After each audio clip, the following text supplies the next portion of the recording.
घर को बहुत अच्छे से ऑर्गेनाइज रखने के लिए उसको टाइम टू टाइम डिक्लटर करना भी बहुत ही ज़्यादा ज़रूरी है।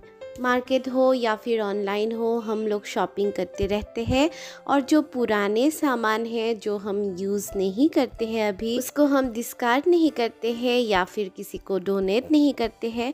उसकी वजह से हमारे ऑर्गेनाइजेशन प्रॉब्लम आती है। Hi and welcome back to I create an blog. मैं हूँ कनिका और इस चैनल पे मैं आपके लिए लेके आती हूँ बहुत सारे वीडियो जो आपके घर और किचन से रिलेटेड हो। आज मैं इस वीडियो में कुछ एरियाज जिसको मैं डिक्लटर करने वाली हूँ अपने घर की। आई होप आपके लिए ये वीडियो हेल्पफुल रहेगी। तो चलिए, कोई भी एरियाज़ को जब हम डिक्लटर करेंगे उससे पहले उस एरिया को अच्छी तरह से खाली कर लेना बहुत ही ज़्यादा ज़रूरी है। जैसे कि मैं अभी आ गई हूँ किचन में कैबिनेट को डिक्लटर करने के लिए, और यहाँ पे जब मैं एक कैबिनेट को सिर्फ खाली कर रही थी तो देखिए कितना सारा सामान यहाँ में से निकल आया है। इसमें यूज़फुल और जो मैं अभी यूज़ नहीं करती हूँ वो सभी सामान एक साथ जमा हुआ था, और मैंने बहुत दिनों से अपना किचन कैबिनेट्स के जो है उसका डिक्लटरिंग नहीं किया था। तो चलिए अभी मैं दिखाती हूँ क्या क्या मैं इसमें से डिस्कार्ड करने वाली हूँ। डिस्कार्ड करने से पहले मैं देखूँगी कोई भी सामान जो मैं अभी यूज़ नहीं करती हूँ वो अगर अच्छी हालत में है तो मैं उसको किसी नीडी को डोनेट भी करूँगी। और इस प्रोसेस को करने के लिए मैं पहले एक कार्डबोर्ड बॉक्स ले रही हूँ और वहाँ पे मैं जो मेरे लिए यूज़लेस प्रोडक्ट है उसको मैं अभी वहाँ पे रखती जाऊँगी। जैसे कि मेरे बहुत सारे प्लास्टिक कंटेनर्स के लीड्स यहाँ पे मौजूद है, क्योंकि कंटेनर्स बहुत ज़्यादा पुराने हो गए थे तो उसको मैंने प्लांटर्स की तरह यूज़ कर रही हूँ अभी। और इसके जो लीड्स है वो सभी मैं डिस्कार्ड करूँगी। और कुछ 2 या 3 यहाँ पे मेलामाइन के प्लेट्स है, इसको भी मैं अभी यूज़ नहीं कर रही हूँ अपने किचन में। तो ये भी मेरे लिए यूज़लेस ही है, लेकिन मैं देखूँगी इसका मैं कुछ अगर DIY कर सकूँ तो मैं इसका DIY करूँगी। तो इसको भी मैं अभी यहाँ पे कार्डबोर्ड बॉक्स पे ही रख रही हूँ। और मैंने यहाँ से निकाले एक नॉन स्टिक पैन जो अभी इसका कोटिंग निकल गया था, तो इसको मैं अभी यूज़ नहीं कर रही थी। तो चलिए अभी दूसरा जो कैबिनेट है उसको देख लेते हैं और उसका डिक्लटरिंग करते हैं। और इसमें मुझे मिले ये कढ़ाई, एल्युमिनियम की कढ़ाई, जो कि मैं सालों से अभी यूज़ नहीं कर रही थी, लेकिन लगा था कि कभी यूज़ हो जाए, लेकिन सालों से इसका यूज़ नहीं हो रहा था। तो आज उसको फाइनली मैं डिस्कार्ड ही करूँगी। इस तरह से डिक्लटर करने में आपको बच्चों के टिफ़िन जो पुराने हैं वो तो मिल ही जाएंगे। इस वाले कैबिनेट में मुझे 2 टिफ़िन बॉक्स मिले हैं अपने बेटे की, जिसका एक तो बहुत अच्छी हाल में है, उसको मैं रखूँगी, और एक को मैंने यहाँ पे कार्डबोर्ड बॉक्स पे अभी रखा है। इसको मैं अगर अच्छी हाल में है तो डोनेट करूँगी, और नहीं तो मैं उसको एक ऑर्गेनाइज़र की तरह यूज़ करूँगी घर पे ही। और इस वाले कैबिनेट पे भी मुझे एक नॉन स्टिक पैन मिले हैं जिसका कोटिंग अभी निकल गया है और इसका मैं यूज़ नहीं कर रही थी, तो इसका भी मैं डिस्कार्ड करूँगी। अभी इस वाले बॉक्स पे मैंने रख दी है, अगर हो सके तो मैं इसका DIY करूँगी, नहीं तो मैं डिस्कार्ड ही कर दूँगी इसको भी। तो फ्रेंड्स देखिए, यहाँ पे मैंने किचन के 2 शेल्फ को ही डिक्लटर किया था, तो कितने सारे जो सामान मुझे मिले वो जो मैं अभी यूज़ नहीं कर रही थी। तो इन सामानों को जब मैंने डिक्लटर किया तो मेरा जो शेल्फ है वो बहुत अच्छी तरह से क्लटर फ्री होने के साथ साथ अच्छी तरह से ऑर्गेनाइज भी हो गया। घर को ऑर्गेनाइज रखने के लिए आपके जो कैबिनेट्स है उसके ड्रॉयर्स भी बहुत अच्छे से ऑर्गेनाइज रहना बहुत ही ज़्यादा ज़रूरी हो जाता है। इस वाले ड्रॉयर को मैंने बहुत अच्छे से ऑर्गेनाइज करके रखा है। इस पे मैंने स्वीट बॉक्स के साथ अपनी ऑर्गेनाइजेशन की है। ड्रॉयर्स को हम अगर टाइम टू टाइम डिक्लटर नहीं करेंगे तो वहाँ पे हमें बहुत सारा ऐसा यूज़लेस सामान मिल जाएगा जो कि हमारे लिए कोई यूज़ का नहीं है, कोई काम का नहीं है। जिससे बहुत सारे हमें एक्स्ट्रा पेपर्स मिल जाएंगे, एक्स्ट्रा सामान वहाँ पे छोटे छोटे मिल जाएंगे। देखिए ये ड्रॉयर का हाल अभी कैसा होके रखा है, एकदम अनऑर्गेनाइज्ड, और किसी भी सामान को अगर हम ढूंढने जाएंगे तो कुछ भी हमें यहाँ पे मिलेगा नहीं। तो इसको भी ऑर्गेनाइज करना बहुत ही ज़्यादा ज़रूरी है। तो इसके लिए मैंने पहले सभी जो जितने भी यहाँ पे सामान है ड्रॉयर में उन सभी को मैंने पहले अच्छी तरह से निकाल लूँगी, और फिर मैं ड्रॉयर को बहुत अच्छे से साफ़ करके उसको ऑर्गेनाइज कर लूँगी। ड्रॉयर को ऑर्गेनाइज़ करने के लिए आप मार्केट में मिलने वाले बहुत तरह की ड्रॉयर डिवाइडर्स का भी यूज़ कर सकते हैं, नहीं तो मेरे जैसा बहुत सस्ता ये जो कार्डबोर्ड बॉक्सेस है या फिर फ़ोन के बॉक्सेस है उनका यूज़ कीजिए और बहुत अच्छी तरह से ड्रॉयर को ऑर्गेनाइज़ कर ले। और इसी तरह से मैंने सभी ड्रॉयर्स को भी ऑर्गेनाइज़ कर ली है इसका अच्छे से डिक्लटरिंग करके। और अभी आती हूँ इस वाले एरिया में। ये है हमारा ड्रेसिंग टेबल। इस वाले ड्रेसिंग टेबल में अंदर शेल्फ बनाया हुआ है और यहाँ पे मैं रखती हूँ अपना कॉस्मेटिक्स।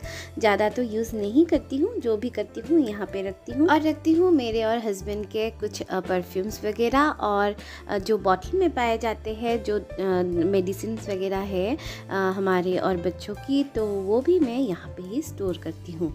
ऐसी सामानों को भी हमें टाइम टू टाइम डिक्लटर करना बहुत ज़रूरी है, क्योंकि विद टाइम यहाँ पे बहुत सारे जो नए नए सामान आ जाता है और इनमें से बहुत सारे सामान ऐसे होते हैं जिसका एक्सपायर डेट चला जाता है, तो इसको भी हमें ज़रूर डिक्लटर ज़रूर कर लेना चाहिए टाइम से।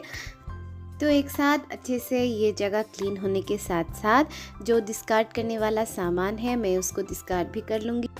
जैसे कि यहाँ पे मैं अपना नेल पेंट्स वगैरह भी रखती हूँ और कोई नेल पेंट्स ऐसे होते हैं जिसका हम यूज़ नहीं करते हैं या फिर ख़राब हो जाता है, उसको भी ज़रूर डिस्कार्ड कर लीजिए जल्दी से। और हम कुछ ऐसे कॉस्मेटिक्स खरीदते रहते हैं, क्रीम्स वगैरह खरीदते रहते हैं जो दूसरे ब्रांड्स के होते हैं और कोई हमें सूट नहीं करता तो हम ऐसे ही रख देते हैं, तो उसको भी आप ज़रूर डिस्कार्ड कर लीजिए। इसी तरह से मेडिसिन्स वगैरह को भी आप ज़रूर डिस्कार्ड कर लीजिए। जो एक्सपायरी डेट निकल गया है उसको रखने से कोई फ़ायदा नहीं, तो इसको भी मैं अभी निकाल रही हूँ। तो देखिए कितना सारा जो डिस्कार्ड करने वाला सामान है वो निकल गया है और जो सेल्फ है वो बहुत अच्छे से ऑर्गेनाइज हो गया है और बहुत सारा अभी स्पेस भी निकल गया है। अगर कुछ सामान और लाया जाएगा तो उसको भी यहाँ पे अच्छी तरह से रख पाएंगे।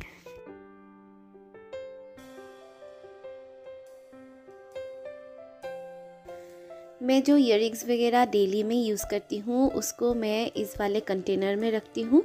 तो यहाँ पे भी आपका जो डिस्कार्ड करने वाला सामान बहुत अच्छे से मिल जाएगा। जैसे कि बहुत सारे ऐसे इयररिंग्स होते हैं, जैसे कि कोई इयररिंग्स होते हैं जो ब्लैक हो जाते हैं, किसी का कुछ टूट जाता है, किसी का कोई स्टोन निकल जाता है, तो वो वेयरेबल नहीं रहता है और उसका हम यूज़ नहीं करते हैं, तो उसको डिस्कार्ड करना ही अच्छा है। और अभी यहाँ पे जो डेली के इयररिंग्स है उसमें से मैं जो डिस्कार्ड करने वाला इयररिंग्स है उसको निकाल लूँगी। कोई का पेयर में भी नहीं रहता, उसको भी मैं डिस्कार्ड करूंगी। सभी वेयरेबल जो इयररिंग्स है उसको मैंने कंटेनर में रख दी है और जो डिस्कार्ड करूंगी उसको मैंने यहाँ पे रखी है।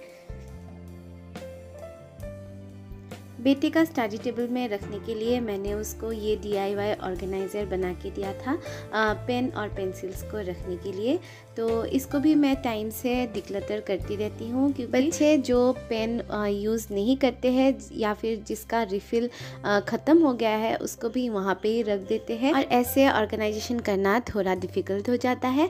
कौन सा पेन सही है उसको देखने के लिए एक वाइट पेपर ले ले और चेक करते जाइए कौन सा पेन सही है, तो इससे आपका जो ऑर्गेनाइजेशन है वो भी बहुत अच्छे से हो जाएगा और जो डिस्कार्ड करने वाला पेन या पेंसिल्स है उसको आप अच्छे से डिस्कार्ड कर पाएंगे।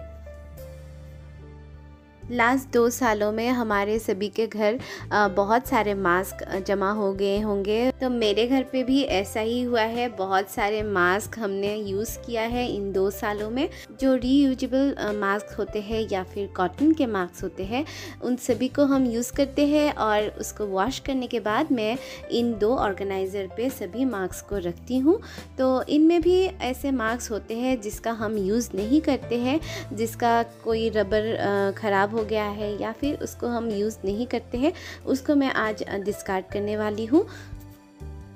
तो यहाँ पे मैं अभी देख रही हूँ कौन कौन सा मास्क जो है अभी हम यूज़ कर सकते हैं, तो उन सभी को मैं ये 2 ऑर्गेनाइज़र में रखूँगी और जो हम अभी यूज़ नहीं करते हैं या फिर जो अभी वेयर करने के लिए लायक नहीं है उन सभी को मैं डिस्कार्ड करूँगी। इस हैबिट को फॉलो करने से आपका जो ऑर्गेनाइजेशन है वो भी सही रहेगा। और अभी देखिए हमने दोनों जो ऑर्गेनाइज़र्स है जो मैंने अच्छे से ऑर्गेनाइज़ कर ली है मास्क से, और जो डिस्कार्ड करने वाला जो मास्क है वो मैंने उस तरफ रखी है, आप देख सकते हैं।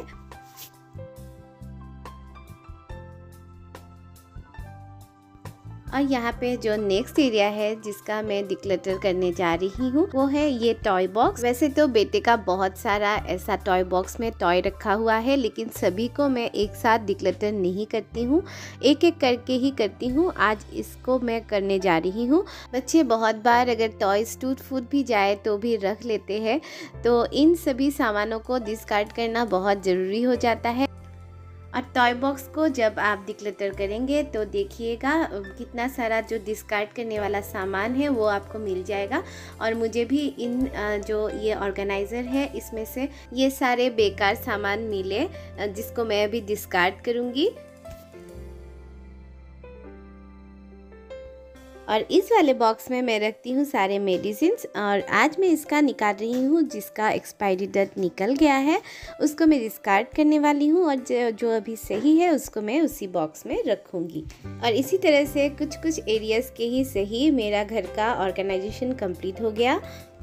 That's all for today's video guys. I hope आपके लिए वीडियो हेल्पफुल रही होगी। हेल्पफुल रही है तो प्लीज़ लाइक कीजिएगा, वीडियो को शेयर कीजिए, कमेंट कीजिए। और चैनल को अभी तक सब्सक्राइब नहीं किया तो सब्सक्राइब जरूर कर लीजिएगा। सब्सक्राइब करने के साथ साथ पास में दिए गए घंटे को भी ज़रूर दबाइएगा ताकि मेरी हर वीडियो की नोटिफिकेशन आपको तुरंत पहुंच जाए। मैं मिलती हूँ आपको नेक्स्ट वीडियो में, तब तक के लिए बाय बाय।